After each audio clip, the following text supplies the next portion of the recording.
Hey everyone, it's Jordan Pickleball, and we're going to be making a video today that I'm very excited about, and that's my paddle journey. As we end this year, I think about my year starting pickleball in 2023 and just the amount of technology and paddles that have come through this, and really how I, as a new pickleball player, have gotten to experience all the different levels of it. So we're going to go over all the paddles that I've used over this year, why I used them, and what I liked about each of them. So let's get started. All right, we got a heavy hitter for the first one here, and that is the Joola Ben Johns. Oh, I don't even know the name of this, but it came in a 2-pack on Amazon. And when I first started playing pickleball, I think it was Christmas break, this was the first paddle that I got myself. I bought 2 of these for $60, and at the time it seemed insane to spend $60 on a couple of pickleball paddles. Oh, how far we've come. This paddle, it got the job done. One, I think it looks pretty good. Yeah, it looks pretty good. It's got Ben John's logo on it, and I knew he was the best player. I didn't realize he had multiple paddles, but I knew that he's the best player in the world. I want to be playing like the best. Let's go, Joola. You did well. This paddle doesn't have remarkable power. It does have pretty decent control for what it was, and I played for a long time with this. I was able to get in games. I was able to keep my own. I was able to have fun, and this paddle really did the job. So thank you, Joola. Thank you, Ben Johns. This paddle, I mean, it's good for what it is. For $30, can't beat it. Once I had got the pickleball bug, it had bit me. I wanted something good. I wanted to move from that $30 paddle to a paddle that I would keep for the rest of the year. And so I looked and looked, and I finally picked a paddle that I loved, and I just ordered it, and I couldn't wait until it got here. And this is the paddle that I chose. It is a paddle I still love, the Vatic Flash 16mm. This paddle, it frickin' changed the game. All of a sudden, I understood how people could make spin shots. I knew how to do top spin. I could do even a little bit of backspin. I could shape the ball. I could dink. I could do all these things that I couldn't do before, and I even had a little bit of power. This paddle did me well.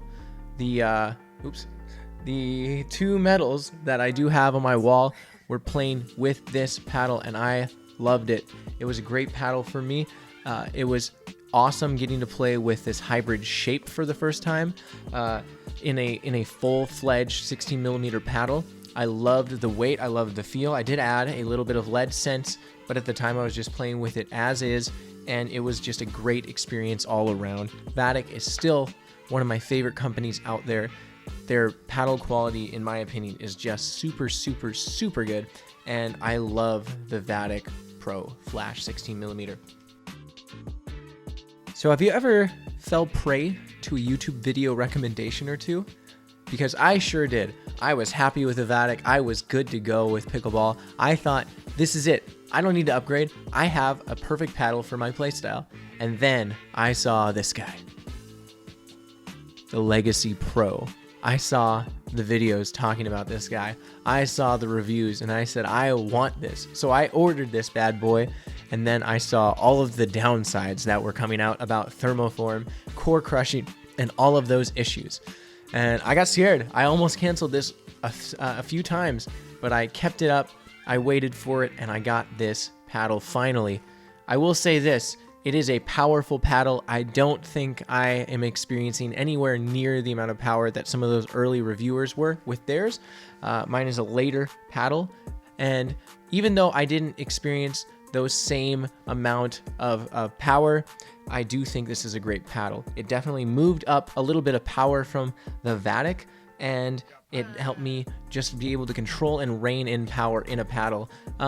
Things I didn't love about it is it was elongated, so that was a little hard for me at first, but I got used to it.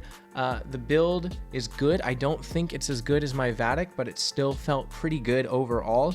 My brother did experience his edge guard coming off of his Legacy, and he didn't hear back from them right away. So I know there was crazy things going on for them as they were trying to maintain all the paddle orders that were coming through. But overall, I liked this paddle. I liked how plush it felt. I was able to really work on my third shot drives using this paddle, and it was a solid paddle for when I had it. So I switched a little bit between the Vatic and the Legacy, trying to decide which of the two I liked better. I really enjoyed both of them, but I kept going back and forth. And during this time, we moved to the Phoenix area from North Dakota, and I was playing indoors primarily, and all of a sudden I'm playing outdoors. And the control I thought I had, I started struggling with. So I played with both these paddles for a while, but there was a time where I considered using a different paddle that was heavier focused on control, and there was a paddle in the market that I really wanted to try because I hadn't seen any reviews about it, and it ended up being a paddle I used for a while, especially when I was adjusting to outdoor play, and that is the Vatic Prism Flash 14mm. This paddle surprised me in a few ways. One, I had never played with a 14mm paddle, so I assumed that 14mm meant automatically a more powerful paddle. Now, I don't feel that this paddle necessarily showcased ultimate power, but what it did showcase was an amazing feel, great spin, and great control. I loved this paddle. I couldn't believe the price tag they had on this thing at $99, or even cheaper with the code JORDANIRWIN, all capital. But it was a great paddle. I was able to make my first paddle review on this paddle, and I loved it for every minute I've played with it. I still break this and the original Vatic Pro out quite a bit. They're great paddles all around. I've added some lead, as you can see, just to help increase some of that power and sweet spot. But this paddle is great. It's my favorite control paddle, and I really, really love it all around. So I moved between a few paddles that focused on some feeling of control, some feeling of power, and there was one paddle that really stood out that was in between all of the ones mentioned before. And that paddle was this guy right here, the Double Black Diamond by 6-0. Now this paddle was a paddle that me and my brother bought just so we could match. We wanted to match if we ever were to play together. They had their Maui fundraiser going out, so it was going for a great cause. So I splurged. This had been the most I'd spent on a paddle at $180, or actually I think it was $200 for that specific paddle, and I fell in love with it right away. It had a stiffer feeling than the Legacy, but felt very similar to the Vatic with slightly more power and easy to rein in control. I loved the length of the handle. I loved the feeling of the grip that they have on it, as well as the ability to really extend that grip to a two-handed backhand if needed, and I loved the control that it provided.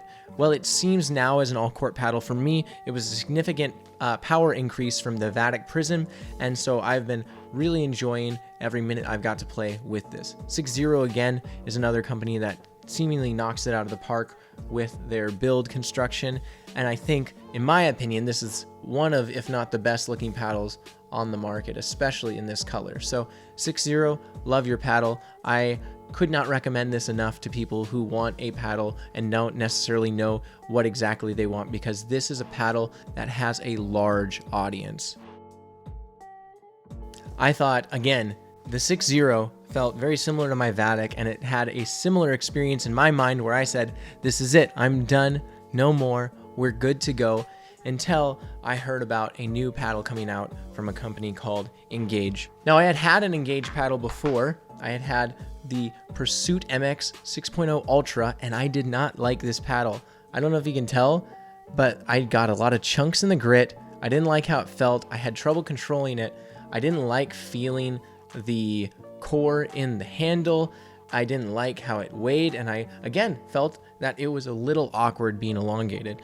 So I did not think I would return to an elongated paddle until this came out, the Pursuit MX Pro 6.0. Now, I tried a few of their other handles, other shapes, and I go between the EX and the MX 6.0s, but I really feel like this is the best of the bunch for me. And this paddle did a lot of things that I like right. It had a more plush feeling, which is a little hard for me to adjust to, but it had a ton of power. It wasn't thermoformed, which could be a benefit or a negative to you, but for me, it felt like a benefit because that meant less paddle testing, less worrying about that, and more just feeling the paddle for what it was. This paddle, I think, was a significant step forward for Engage as a company. I think it's a better looking paddle. It has incredible spin and a ton of power and reasonable control that you can definitely work with. This is a paddle that I've been using for a while now, and I've really come to enjoy it, even though it does have a higher learning curve. I feel that as you progress in your paddle journey, you really do have to think about what it is you like and what it is you dislike about a paddle, and think about the things that really transform your game. You may never find that perfect paddle, but you can find a paddle that does almost everything right and forces you to grow in an area that you maybe weren't perfect in before. And that really is the case with my last paddle in this video. This probably comes to no surprise of you who've been watching the channel, but I'm still playing with the Gearbox PPE, the Pro Power Elongated, and I love this paddle. Now, this paddle is not necessarily a pick up and play for me. It definitely has required me some amount of adjustment. This thing hits like a cannon. There's a ton of power, there's a lot more drop where I'm not expecting it, and the pop is often hard to control. But even with these caveats, I love this paddle. I feel I can get underneath the ball well, I feel like I can control the ball well, and I feel with some adjustment, this has reasonable control, especially with the amount of power that it provides. This is one of my favorite paddles on the market, and even at that steep price tag, hold on, pause. This paddle cost $279. If we remember correctly, the first paddle was $30. Oh, how far we have fallen. I love this paddle. I think it's a paddle that a lot of people will like. I'm glad that it's legal. I hope it continues to be legal, and I'm glad that paddle technology has continued to move forward.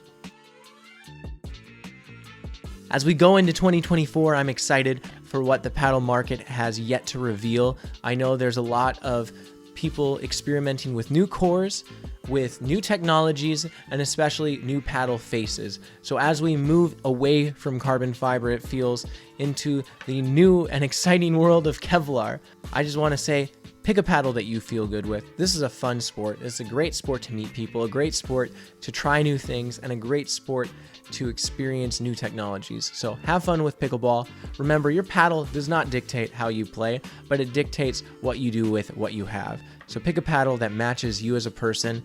Pick a paddle that you think is fun and exciting, and even if it's this, you can still play with me.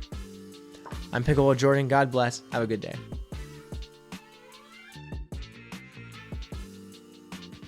Go away, Walt.